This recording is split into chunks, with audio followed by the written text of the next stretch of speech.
Hello my YouTube members, welcome to my first YouTube blog. কালকে আমরা সবাই মিলে হঠাৎ করে রেডি হয়ে বেরিয়ে গেলাম কঙ্কালীতলার উদ্দেশ্যে। আমি, আমার ভাইজি, আমার ননদ, আমার দিদি ভাই মানে আমার বড় যা আর আমার শাশুড়ি মা। এই কদিন যা বৃষ্টি শুরু হয়েছিল বাড়ি থেকে তো বেরোনোই যাচ্ছিল না, আর যেহেতু বৃষ্টি একটু বন্ধ হয়েছিল তাই আর দেরি না করে সবাই মিলে বেরিয়ে গেলাম। আকাশটা দেখো, এখনও মেঘলা রয়েছে। এটা হলো আমাদের বোলপুরের অবন সেতু, অজয় নদীর ব্রিজ। এই কদিন যা বৃষ্টি হয়েছে সব একদম মাঠঘাট নদীর সাথে মিশে গেছে। তোমাদের ওখানেও নিশ্চয়ই বৃষ্টি হয়েছে। যাই হোক, দেখতে দেখতে আমরা চলে এলাম আমাদের সবার প্রিয় শান্তিনিকেতন। তোমরা কারা কারা শান্তিনিকেতন এসেছো ঘুরতে আমাকে অবশ্যই কমেন্টে জানিও। শান্তিনিকেতন কিন্তু শুধু নামেই শান্তিনিকেতন নয়, শান্তিনিকেতন হলো একটি শান্তির জায়গা, মনোরম পরিবেশ।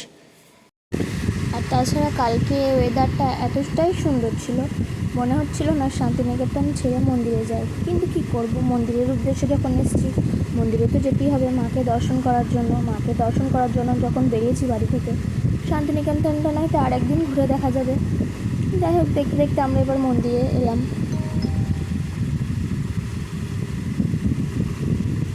ফাইনালি আমরা মন্দিরে পৌঁছে গেছি। এটা হলো মন্দিরের প্রবেশদ্বার। দেখো উপরে লেখাই আছে জয় মা কঙ্কালী। এটা হলো 51 সতীপীঠের মধ্যে একটি সতীপীঠ।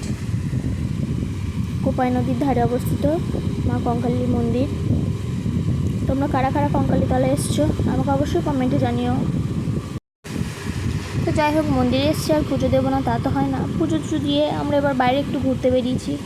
তখন দেখছি ওখানে একজন গান করছিল, একজন বাউল শিল্পী। সেখানে আমার ভাইজি, ও খুব গান ভালোবাসে আর গানও করতেও ভালোবাসে। ওখানে গিয়ে গান করছে, দেখো তোমাদেরকে ওর গানটা শোনায়।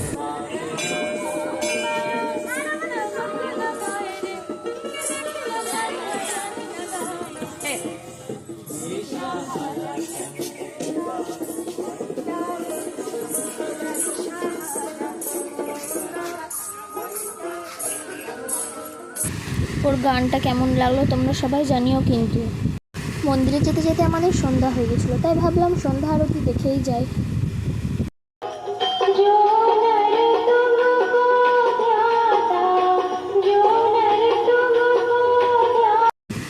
সন্ধ্যা আরতি শেষ করে আমরা বাড়ি ফিরে আসি। রাত্রে বৃষ্টি নেমেছিল একটু, কিন্তু যাই হোক আমরা কেউ ভিজে যাইনি। ওকে, এবার আজকের মতো এখানেই শেষ করি। দেখা হচ্ছে নেক্সট ব্লগে। তোমরা কারা কারা কঙ্কালীতলা গেছো আমাকে যেন অবশ্যই কমেন্টে জানিও। আর আমার এই ব্লগটা তোমাদের কেমন লাগলো সেটাও জানিও। বাই।